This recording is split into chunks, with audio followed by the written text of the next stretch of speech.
Hello and welcome to our April Spotlight session at the Global Design Thinking Alliance, the GDTA. I'm really happy to see so many people. I think actually the morning session in Germany is a very good one because we also have the chance to invite or to welcome people from Australia, which is usually, if you're starting in the afternoon, a big challenge. So great to see you all around the planet. I'm just returning. Just yesterday I returned from China from a 2-week trip to the Communication University of China in Beijing, and I did some other visits in Hainan and in Hangzhou. It was all about AI and design thinking and the transformation of a whole university, of the Communication University of China in Beijing. I'm not sure if a person or if you have representatives from Communication University of China today. I invited them, but actually a little bit short notice. But today, and it was the last 2 weeks were full with new learnings, and it's all around the topic we are having today here as the key topic: AI and innovation, AI and design thinking. And I'm really happy that we have best-selling author Michael Lewrick here as a guest today. First time at the Global Design Thinking Alliance. Michael is very well known in the German-speaking arena. I don't know of any other author who has published I think 6 books about design thinking, playbooks, all around innovation, and he is actively working with design thinking since lots of years. He used to work as the head of innovation labs for Deloitte in Switzerland. He's actually based in Switzerland, but he just told me that the picture he has in his background here, that this is a real picture at the position where he is right now, which is Liechtenstein. So we are really jealous to see that kind of incredible view. And you have that real view. But he started also I think it was in 2021, you started your own business, the Lewrick and Company. You do investments in startups, but you do a lot of consultants work and training all around the world. And since all your books were um, English language, so you are very well known all around the planet in the design thinking scene. I'm really happy that you're here today, and I'm also happy that Maria Stashenko made the contact. We know each other since quite a while, but she was pointing on you and she was saying, Michael is doing a lot with AI recently, and it might be a very good chance to talk to him and invite him to our spotlight session here. The GDTA, for those of you who are your first time, is the Global Design Thinking Alliance of more than 40 member institutions now around the planet in 26 countries in 5 continents. And most of the member institutions are academic institutions. The Spotlight is our monthly event, which we are having as an open online discussion, actually. So Michael will talk for about half an hour. He has prepared a very interesting slide set. And then we have the chance to check with him. And after 60 minutes, the time is over and recording will be stopped. And maybe if there are some questions, we do have the chance. And if Michael has some time over the 60 minutes, then we can continue. But the official time is 60 minutes. So please give a warm welcome to Michael Lewrick. I'm really happy that you're here, and we learned something about AI and innovation reflecting on the transformation of our design thinking practice. Please welcome Michael. All right, thank you very much. And hopefully my slides are coming up. I'm sharing right now. And it was really a pleasure, to be connected again to you, Uli, for like the design thinking reflection on artificial intelligence. And as you mentioned before, a lot of things are happening. We just were chatting about, the educational system and how everything will change over the next years, and how universities are really active, at least in some parts of the world, changing all the models, all the curriculum to adjust to the new situation we're facing with this technology. So today I will give just a little bit of an overview about what I see globally in the AI space and how we apply artificial intelligence over the entire innovation engine. And yes, as Uli mentioned already, I have been publishing a couple of books around design thinking. And originally I got introduced from Larry Leifer about design thinking over 20 years ago. And at this time I was writing up my PhD about innovation capabilities, and was really kind of an additional way of looking into innovation. And Larry was saying, Michael, look, there's a different way of finding the problem to solve, a different way of engaging with the customers, a different way of coming up with radical market opportunities. And this is really kind of my shift into learning and engaging with design thinking. And Larry Leifer was for over 20 years my mentor for many things we have been publishing in the books. So we published together first the design thinking playbook, and then the design thinking toolbox was following. And actually, Uli, you were writing the preface for the toolbox. So again, thank you, for spreading the word for the design thinking toolbox. And later on, we were expanding the design thinking mindset to the new challenges we're facing. So we were engaging with like business ecosystems design, how we're going to collaborate with different actors in the system, coming up with new value propositions.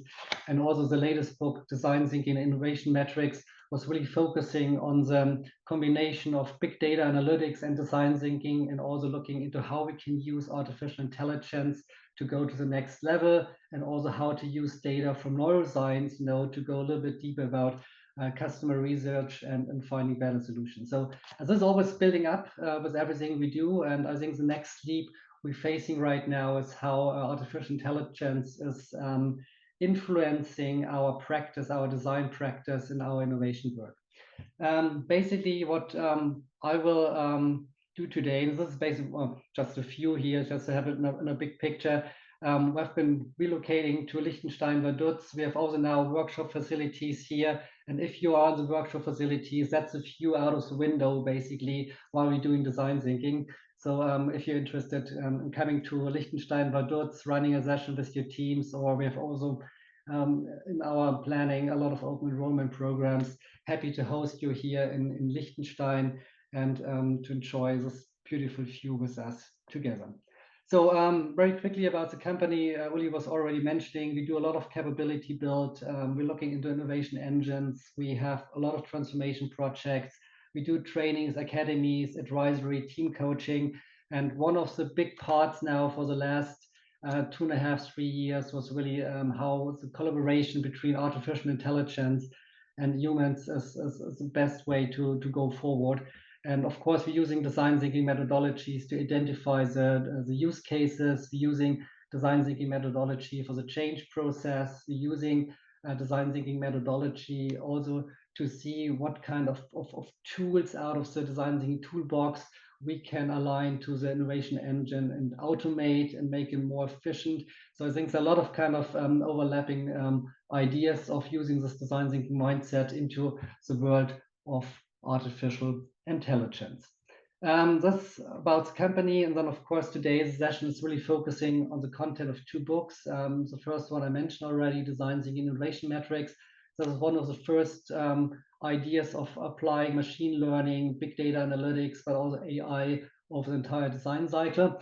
And also reflecting a little bit on the work I have been doing with my co-author, Uma. Uma is the Chief AI Officer of NASA, and we have been working together for quite a while. And we were putting together like 2 perspectives in this book, AI and Innovation. First of all, most of my clients, they're looking into like the quarterly kind of results, they're trying to optimize, be more efficient, and using artificial intelligence to drive the processes and also to drive innovation. On the other hand, Uma working for NASA, they have the long view. They're usually looking what's happening in the next 10, 20, 30 years in the AI space. And we were trying to combine these 2 views, and also reflection of our client work into this book. And it's really focusing on Gen AI, but also has a lot of ideas about how to build up the AI ecosystem. It was also probably one of the first books talking about AI agents. Even this kind of concept was not really established in the market, but we were trying to be like as accurate and as kind of final, when we published this book about the latest trends in AI, and also we're looking into what is the next kind of steps when it comes to like the evolvement of artificial intelligence. So out of the book, just examples, a lot of things related to what we know in the design thinking community, reflecting on the double diamond, what kind of use cases we have, what kind of capabilities we need to create these things. On the other hand, when I look into the design thinking innovation metrics book, it's more about how we have this fusion of disciplines collaborating together to get better outcomes. When it now comes to the content, you can also get free downloads from all these templates. You can visit designmetrics.com or aiinnovation.com, and you get all the templates we're using in our company projects, to analyze the possibilities and the impact of AI projects. So this might be a nice resource, if you're working on AI use cases, to tap into these things and use the same kind of methodology. So now AI, we heard already everyone's talking about AI. So the big question is AI a big hype? So I don't know if there are any opinions within the audience. And when I look just into like the newspapers, there's like big headlines: AI creates fear, AI could wipe out humanity. We have the MIT review AI hype index, what's coming along, and a lot of people speaking about these things. At the same time, I have the feeling many people don't understand AI, what is the implication for them on a daily basis, but also in the professional world. So we're just relocating here from Zurich to Vaduz, and we had a lot of craftsmen coming in, and they were seeing my books piled up about AI, and they were asking, oh, you're doing artificial intelligence. And then I was asking them, you're a craftsman, you feel this has impact on you? You think, this will change how you operate, this will change your profession? And all of them are basically saying, no, I do something physical, this will not change what I'm doing. And I was a little bit worried about kind of these kind of statements, because what we see right now is kind of mini steps into something, systems we will be much more intelligent, but not only on the algorithm part, but also into physical interaction. So we will see in the future robots doing jobs of craftsmen. So there's a robot is coming in doing the job of the plumber. There's a robot coming in doing the job of the paint and the house and everything. So there's a lot of things happening already, also in combining the intelligence with like the mechanical part of interaction. And when we come to like autonomous systems, they can operate, they can perform tasks, they can learn, they have memory and many other things. We can easily see that everything is changing. And this is not only affecting our design thinking community and innovation work, it's basically affecting everything, every profession, everything we do. And I think a lot of people out there not having the feeling, getting the point about that now is the time to adapt, to understand, and to see what are the implications, and also start to change a little bit and understand how to operate in this kind of new environment. So from my personal point of view, the reality is, I think AI is underhyped, right? Because I think there's much more coming along. We're going in just a quick way of coming up with new models, new ways of collaborating, new ways of getting something done. So it's kind of a starting point of something much more exponential.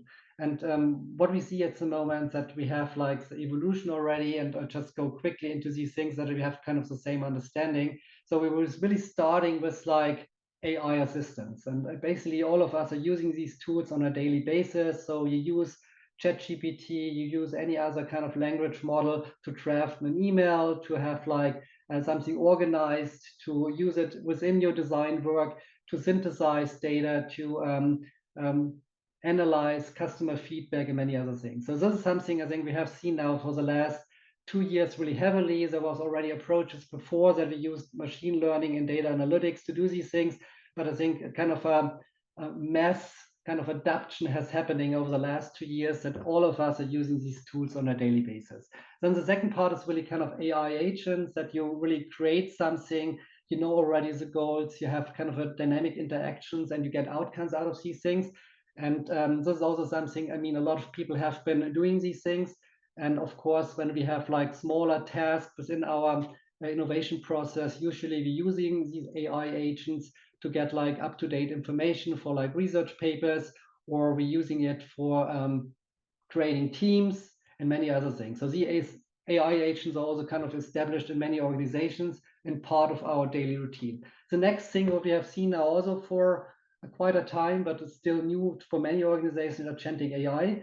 And the concept of agentic AI has really the idea that first of all, it has memory. That's kind of one of the essential parts about agentic AI, is can remember about these things. And of course, it has the ability to come up with more complex goals in a more dynamic setting. So when we reflect on these things from like generative tasks into like decision intelligence, what is kind of the interesting part is the next sleep, we talk about problem solving. And when I reflect about my design thinking work, it's all about problem solving, right? So 80% of my time, it's understanding the appropriate problem, and going from like the problem into iterations, and of course coming up with better solutions. And I'm not saying, you know, agentic AI is now replacing everything, but it's a first step into something that we combine different systems, you know, to get like more intelligence into our process and get something done. So what we have been starting like 2 years ago with customized chat GPTs into AI agents, into what we call now agentic. I think there's a lot of potentials that we see, kind of a lot of automation and kind of complexity which AI can take over in the idea of creating something totally new. So when we look into these things, that's also quite important.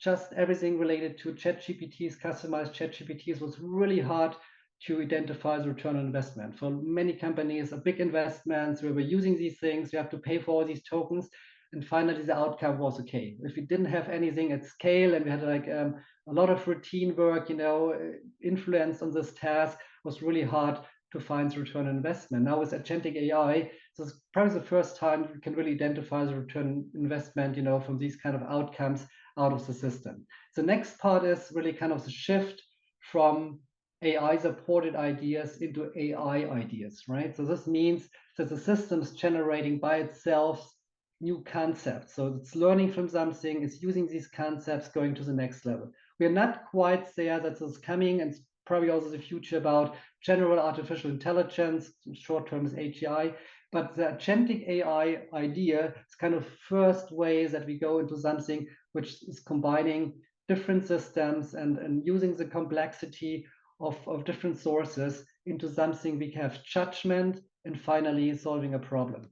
And this is also quite important that we see these things happening quite fast, just like the last 2 years from like looking into tasks into like more complex goals. And now the next leap might be even bigger, going much closer to general artificial intelligence. What is also quite important that we see that AI explainability is accelerating. So what does it mean? And I see, when reflecting on these things, everything we see on this kind of chart is related to design thinking. Explain the what, explain the how, explain the why. This is a technique we're gonna use, right? Knows what is happening, trying to understand, observe. We trying to understand the consequences of something. We're trying to solve problems, and we're trying to, and doing this heavily, asking what if questions. We're looking into root cause analysis. We're looking into like a perspective pathway of identifying what is happening. So a lot of our work as designers are reflecting now into the intelligence and operations of artificial intelligence.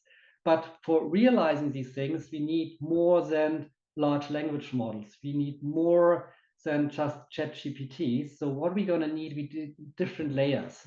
And I was just outlining here on the left side a little bit kind of the problem of language models. I don't have to repeat these things because I think all of you know basically what we see at the moment using these language models, and that they don't know the consequences. They rely basically in correlations. They have bias, you know, with everything they coming out with. So there are the limitations, and so the basic kind of foundation and layer for language model will stay the same. But what we're gonna need, we need layers on top. So I was talking about and basically writing my book AI Innovation about the AI ecosystem. And what we're going to see now to get the essentials out for like real essential components for AI innovation, we have to look into the domain models. We have to look into the knowledge models. We have to look into the decision intelligence. We have to look into how the different systems are collaborating to have, in the end of the day, judgment. Because the judgment about things is the key of problem solving. And at the moment, most of the AI models we see based on any language model or ChatGPT is coming out with a lot of output.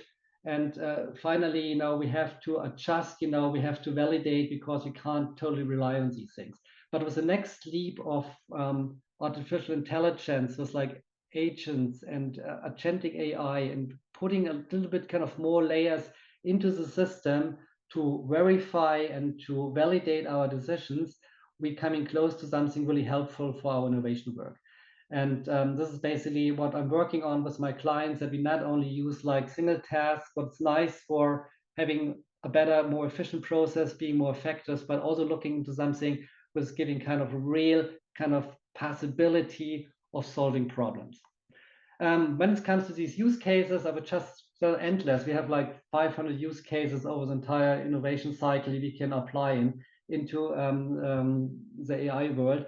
But here are a couple of examples. Typically what we see at the moment is research. You do like enhanced literature review, you do trend forecasting, you do gap analysis with AI. Of course, we have the ideation part. Of course, it can help, to generate new ideas. We can use it for the prototyping part, especially when it comes to like digital products, make like a new wireframe to build quickly a web page. I mean, all these language models are really great in doing these things. And with agents, agentic, you can even create an entire business model, a web page for your startup. So the question is always, is this validated, right? So this is kind of the challenge we have. We get like all these kind of massive text outcomes, with like a ready-to-go web page.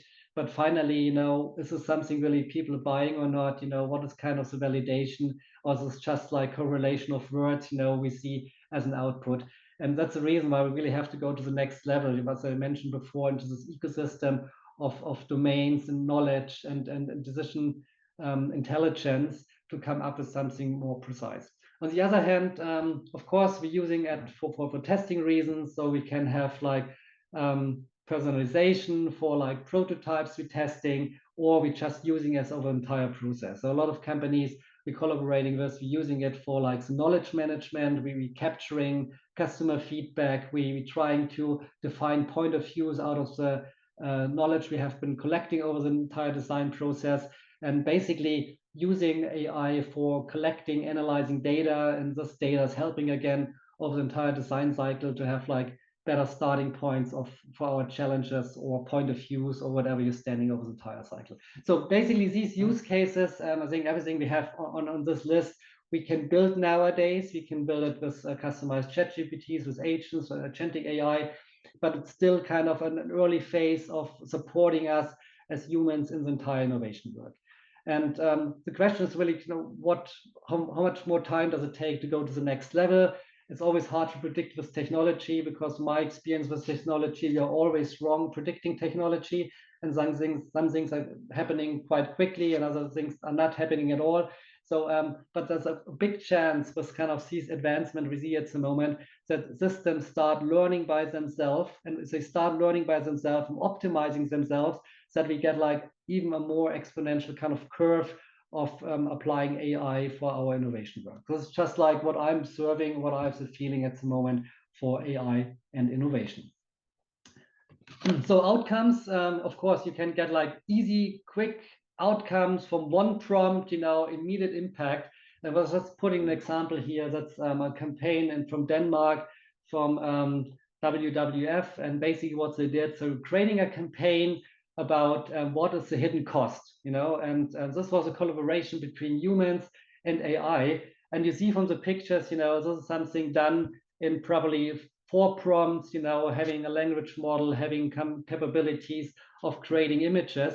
And finally, you have a campaign, you can publish and it's out in the market. And of course, it's giving kind of a really kind of precise picture and inputful picture about, what is kind of the hidden cost from different things. So I have coffee and basically other ingredients like soya and whatever you can imagine, and what is the consequences for our environment. So easily done. And if you prefer like having a marketing campaign as innovation, of course, you can use AI to get it done and have already kind of a final product, and you publish it. And of course, so the cost is much lower than in the past. The impact might be good because I think they're really appealing and giving a core message to the audience.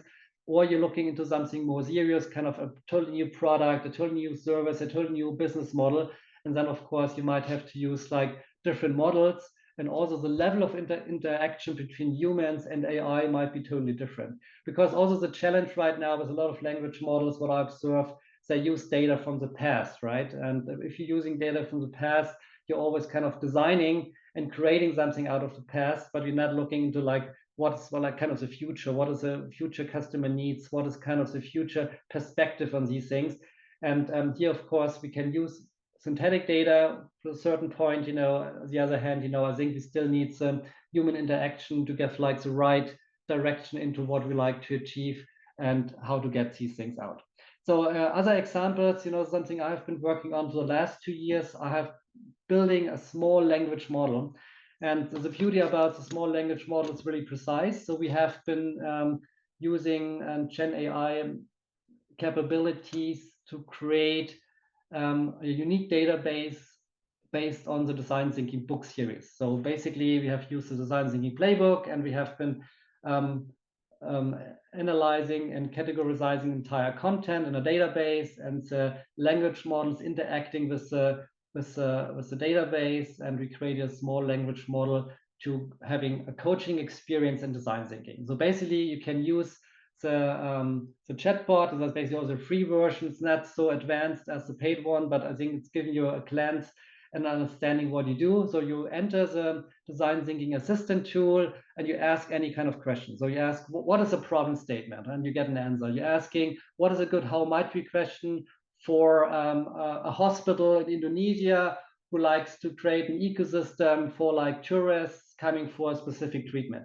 So basically, we're using the tools and methodology and the process of design thinking based on the book. And this is basically connecting to the outside world and using the tools and methodology of getting really precise answers. And this was one of my coaching tools in all our classes over the last 2 years. So basically, I did my training, and afterwards, I have given people access to the AI assistant tool, and they were engaging with the tool to really have a better understanding what kind of tools to use, what is our next steps, what is an example for a problem statement, what is an example for a customer interview.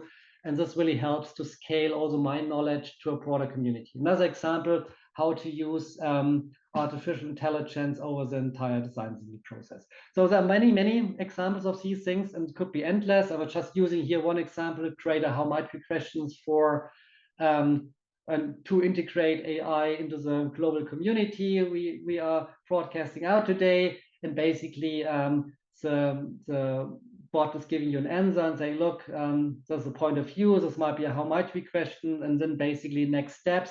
It gives you a couple of examples what kind of tools and methods you're going to use. And this is, of course, building up on the sequence and tools we have been presenting in the book. So it's a good starting point, especially for like people new to design thinking, to get engaged and have a kind of nice feeling about how to apply design thinking methodology. So my idea is now really reflecting on the transformation of the design thinking practice. And of course, we see a collaboration between design thinking and artificial intelligence.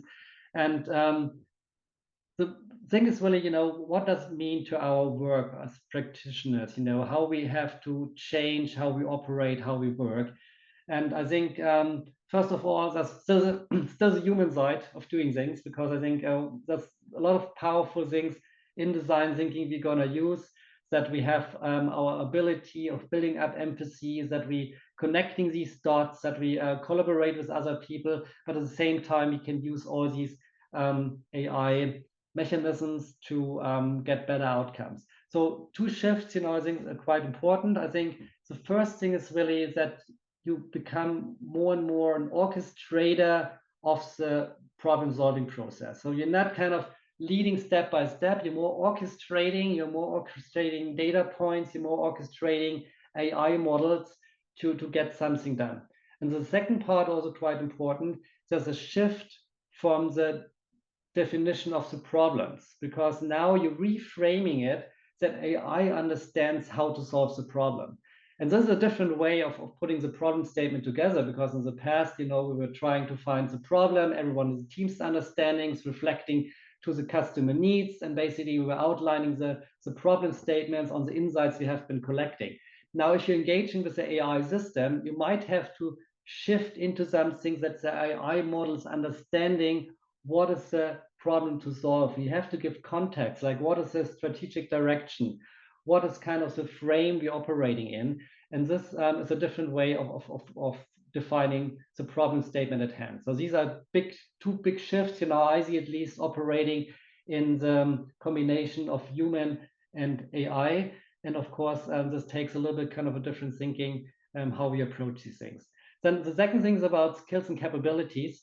And there are also two things, I think, what we have to develop as design thinkers. And it's not new, actually, because these are skills we should have anyhow as good practitioners in design thinking. And first of all, it's related to like prompt engineering. And people are always saying, well, is this really kind of a discipline, prompt engineering? I can tell you from our practice, sometimes prompts are 2, 3, 4 pages long, to get like good outcomes.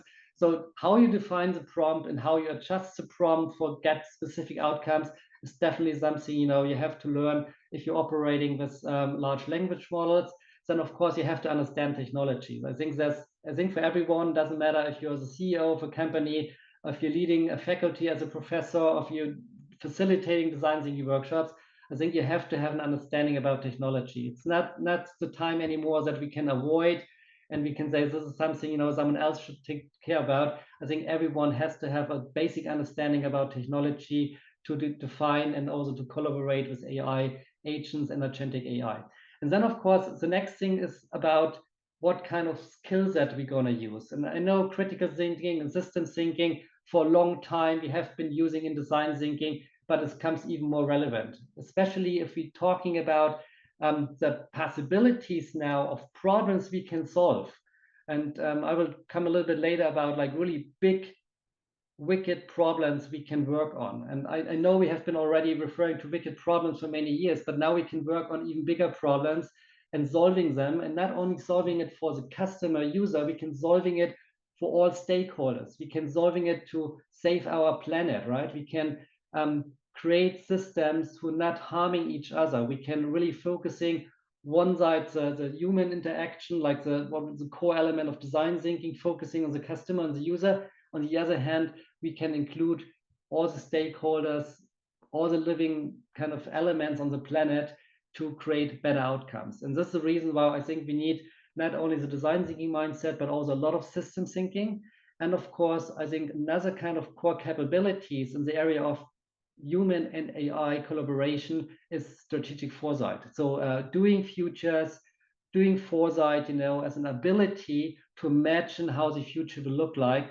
I think that's also quite important to put the right prompts together, but also to align our innovation effort into something which also future ready, even in times with a lot of change and a lot of exponential technologies are coming along. So this is basically the two additional skills I think they're quite important. Hopefully we have a nice discussion about these things a little bit later. And now, what is the big opportunity? And I mentioned already, I think the big opportunity for us as a design thinking community is really working again on wicked problems and not nitty-gritty designing a shopping cart. Nothing against designing a shopping cart, but what are the kind of the big things to save our planet, to make to put humanity back into like the core element of design thinking. And I think it relies really in the combination of different ideas, different concepts to bring these together. And one core element is really artificial intelligence. And you might have been also realizing there's one book here on my list on the right side on my display, you have not engaged so far. It's a blue one, Design Thinking for Humanity. And this is something I've been working now for a couple of years. And I think it's really now the time to publish it. And we're putting everything together right now and will be released early next year, spring next year. And it's really the shift from human-centered design into design thinking for humanity. And I think now we have the first time the opportunity with the technology, with systems thinking, with everything we know about behavioral change, that we become designers with kind of a different way of being responsible for what we're going to design.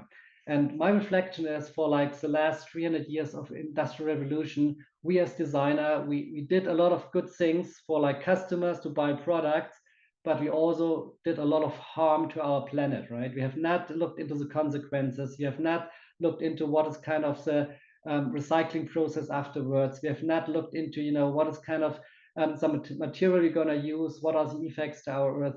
And I think now it's really the time to shift our perspective, and we have the technology at hand so that we as designers can do a leap into what we're going to design and produce in the future. And I think that's also quite important. And that's the reason why I call it design thinking for humanity. And you see already it's for people and for the planet. And also more important, when you look like in the last line, as the interconnectors of human, social, technology, and the entire ecosystem we see out there. And as the technology piece, I think it's quite important, because if we have models to represent the entire Earth as a data model, and we can tap into this knowledge, and we have the ability to analyze from like different databases, and also with different AI agents and agentic AI into something, we can look into all these consequences, and is able to make judgments on these things. I think we're much better off, producing something better for our planet and for humans. And basically reflecting a little bit kind of these newspapers, articles that we have seen in the beginning about, AI is destroying humanity. I have a really positive idea about AI, that AI can really help us to save our planet. And now it's the opportunity, but also the responsibility of all of us, to using these tools in the right direction, making use of these things and creating something much better for everyone. This is kind of my statement about these things. The new book, of course, is coming out in spring. And you see already it's really focusing on the planet, not only on human-centered design. And we're trying to put like all elements in, from strategic foresight to reinventing how we collaborate globally, into the cover design. And hopefully this will also give a lot of kind of inspirations and for the next generation of innovators and for the entire design thinking community. So that's kind of the final word. That's the model we're going to apply: design thinking, ecological thinking, systems thinking, exponential thinking. So everything will be related to kind of a wheel we're going to apply of doing these things. And the starting point still is design thinking, because I think it's really powerful to understanding the problem.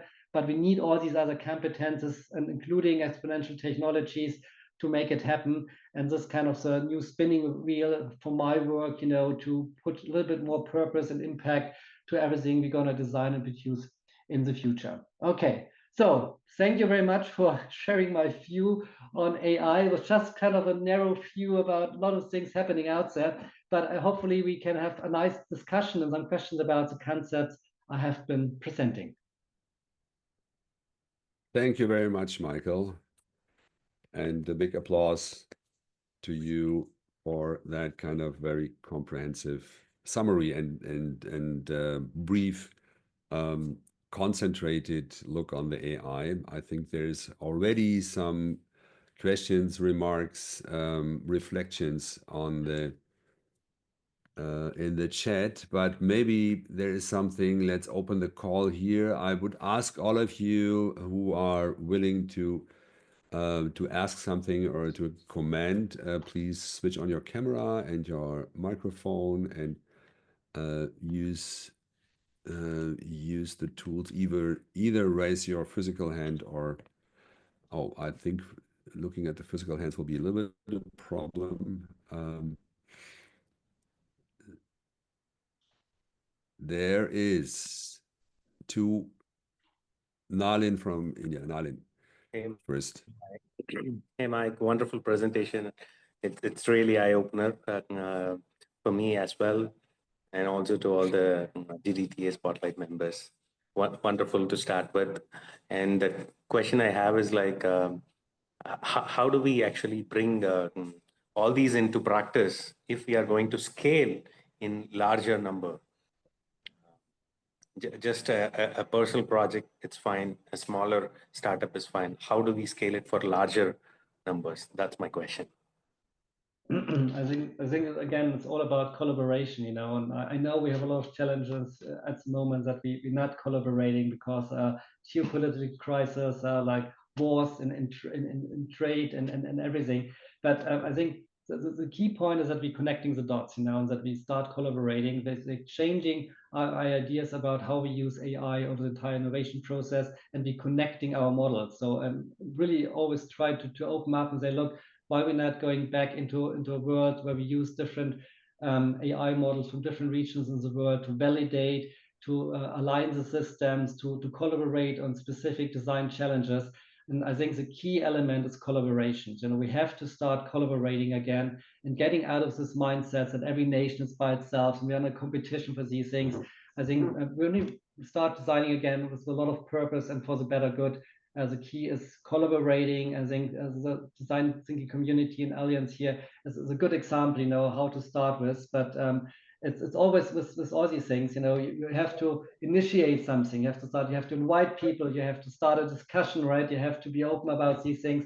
And then usually things are coming along. When I look back into like the design thinking cortex and using the small language models, we had software developers from the US, we had software developers from India, we have people here in Europe working on the model. We were validating with people from the international design thinking community to validate the model. So I think this was always kind of collaboration. I think that's the key, that we start collaborating again.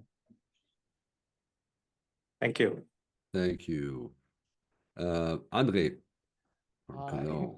Michi, thank you for this wonderful, amazing presentation. In fact, my brain is still spinning on a high revolution about what the future of agentic AI will be. And as a university professor in teacher training, I'm all into preparing people for the futures. And I think we all are in the business of training people for that future. So what are your suggestions to make people accepting this kind of agentic AI-driven future? To make it more precise, I like to make science fiction. So let's do a fast forward. 10 years down the road, we have an agentic AI which controls all the planet. So agents that are ambassadors of the orangutans in the rainforest, for example, tell to the other agents and say, okay, we have to do something about this. Let's inform the humans. This kind of future. What would happen? What would people like it, accept it? Would people refuse it? And what can we do to prepare people for such a future? Well, I think we are right now working on these things. So we decide, you know, how the model will operate in the future. So basically, right now, the AI is designed by humans. So first of all, you know, we put like the cornerstones into the system, you know, how we're going to operate. And this is something we have to do with a lot of responsibility. And sometimes, you know, I'm a little bit worried about who's in power at the moment and what kind of, you know, agenda is behind, you know, because this might be a totally different discussion. But for me, as a practitioner in the innovation field, you know, and coaching and working with companies, I'm always trying to tell them, look, we're trying to do something for the better good, right? We're trying to make something that is kind of not destroying our planet. We're trying to make something that humanity is thriving, that we're trying to have something, you know, going into the right direction. Because if you're putting like the wrong kind of avenue into this world you're describing right now, it's totally wrong. And I think all of us, we are in education, we are in training, we can prepare the next generation of leaders about these things. So we have to put out the core message, we have to re-emphasize, you know, what is important.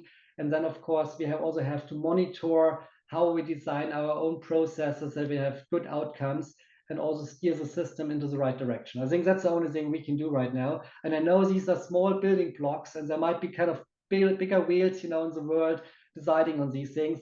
But at least, you know, for my personal view, I can distribute books about these things and educate people. I can teach, and I can apply it in my daily work routine working with companies globally? Thank you, Michael.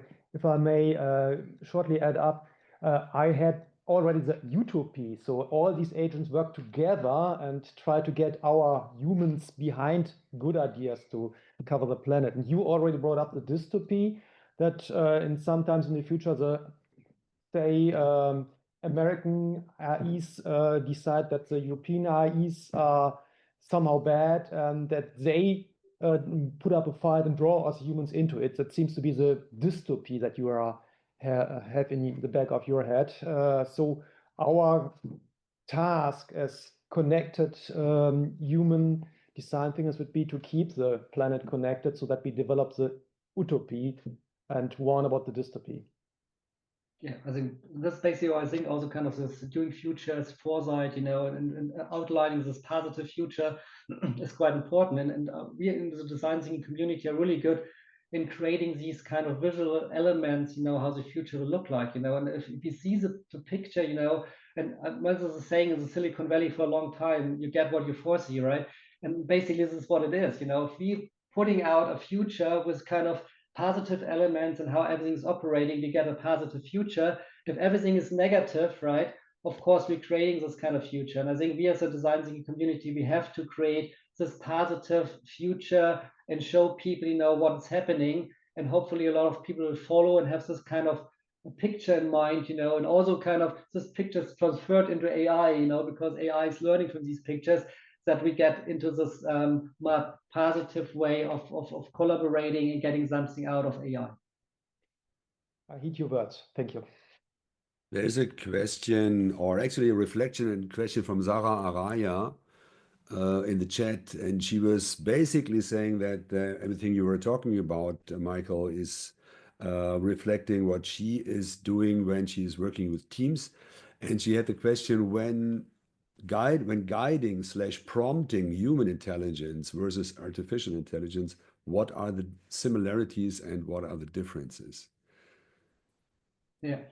Well, first of all, AI needs to understand always kind of more context, because if we are working in a specific setting, we're working as a team in a company, we know already our boundaries. So we know what we have been doing in the past, we know a little bit our market, we know our cultural setting.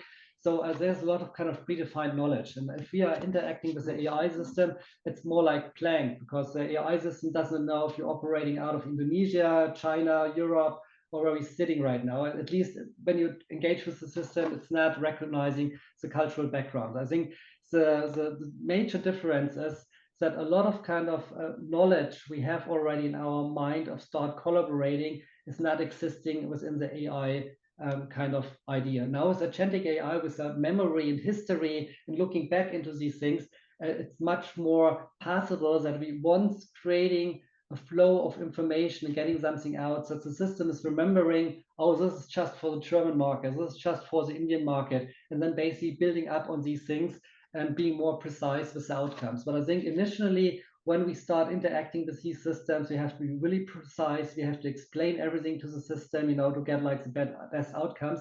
And this is basically what I was saying. Sometimes we have prompts over like 2, 3, 4, 5 pages.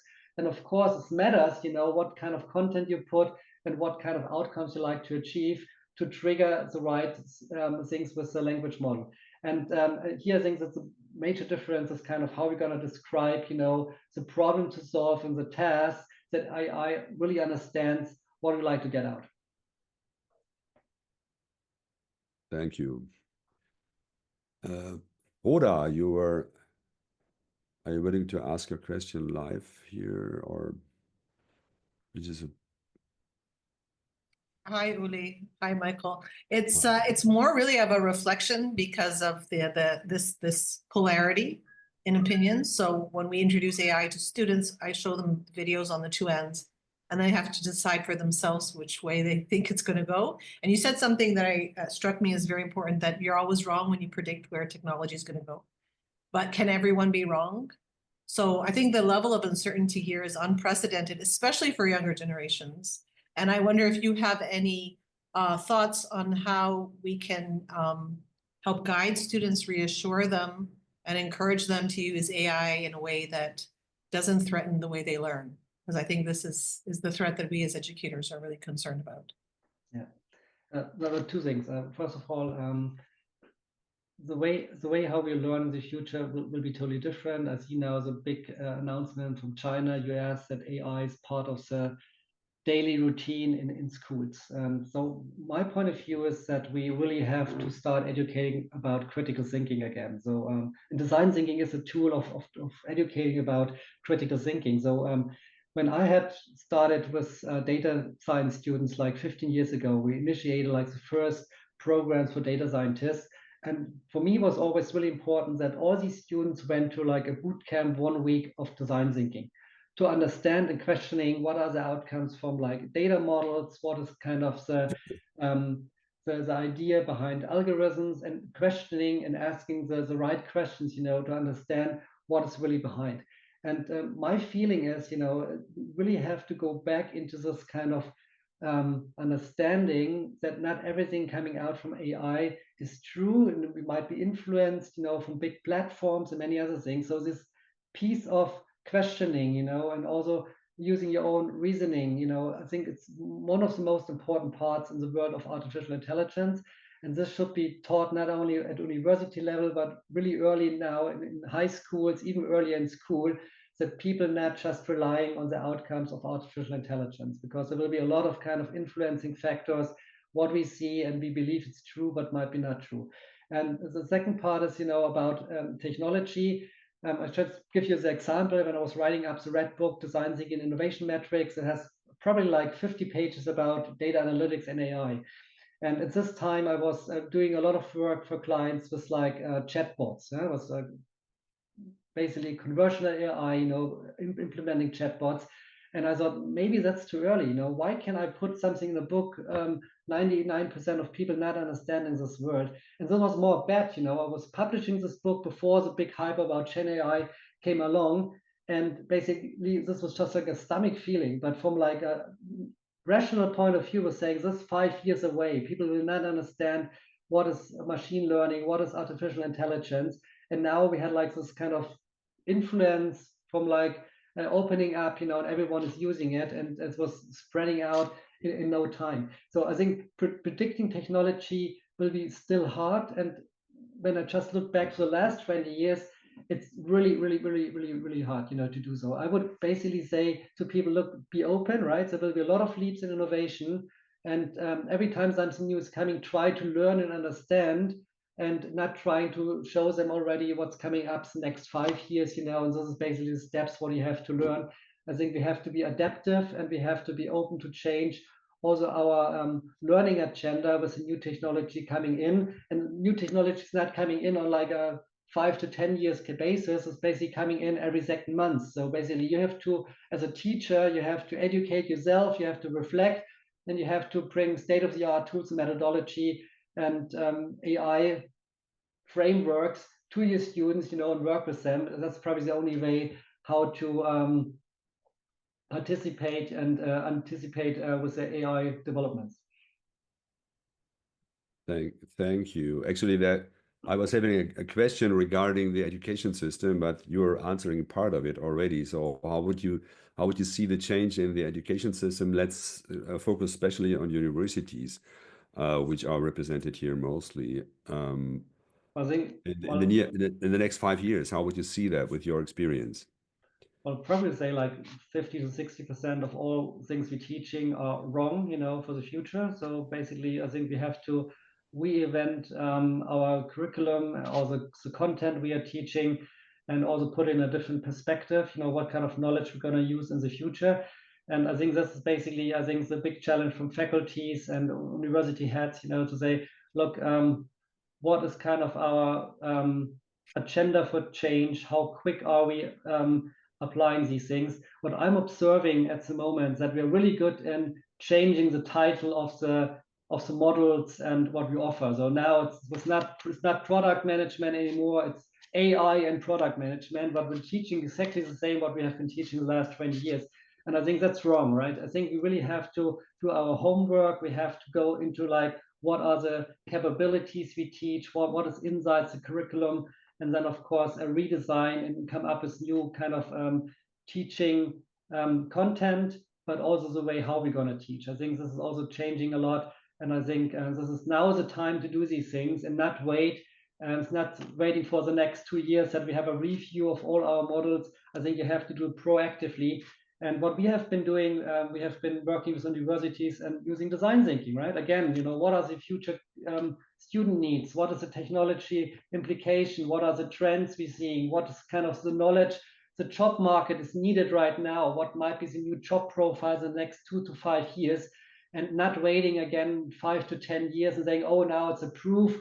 We need data scientists. There's also my history here in Switzerland. I was asking for data scientists like 15 years ago. I went to the local university saying, I need data scientists. And it has taken 7 years to initiate a master study program to get out data scientists. Well, was okay still, and they have a good kind of program, but we have to be much quicker implementing and adjusting our curriculum to what the job market needed will need in the future. Thank you very much. Actually, we are now at 1 hour, and I would like to say a big thank you to Michael, to you for your fantastic presentation. Actually, I think it was very much thought-provoking for a lot of people here. Yes, we are all working, we are all in the path with AI. You are working on agents. That was one of the questions I would like to ask. You were talking about your kind of small language model, the agent. Is that accessible? Is that available, or is that just a thing you are working with, or is that a kind of GPT the community can use? Or you can basically, I'll send you later the link, you can go on the link, designthinkingcortex.com, and basically access for free. What we have been starting to do, we're creating a platform, right? So this was starting point with design thinking assistant. What we're trying to go to the next level. We're trying to have like a platform connecting from the problem statement to the final outcome and putting this ecosystem of models together. So something we're still working on. The other one, it's free for use. You get the link out of the book, you get the link when you Google for it, and you have free access, for the basic version. And of course, we have been also this version now implemented into like different kind of settings, so we can even fill the templates. So we can make a prompt, creating a persona, collecting all the data, and automatically filling the templates from the design thinking toolbox. All these things are possible now. And this is quite nice because this also starts the process of collaborating, documentation, sharing knowledge, having the same structured data then to work on these things for the next iteration.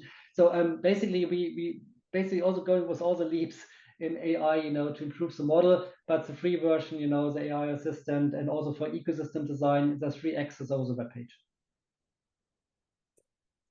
Thank you very much. And there is the link already in the chat. So I officially would like to end now our session. Big thank you to Michael for your presentation. Last words officially from my side. You were talking about the impact of design thinking for good, for changing the world to be a better place. I would like to invite all of you to our GDTA conference, which will happen in September 18th and 19th in Izmir in Turkey. And the topic will be design thinking for good. And we are inviting people who are actually working not only not with AI, but with design thinking plus AI, and with all the capacities we have right now available to make the world a better place.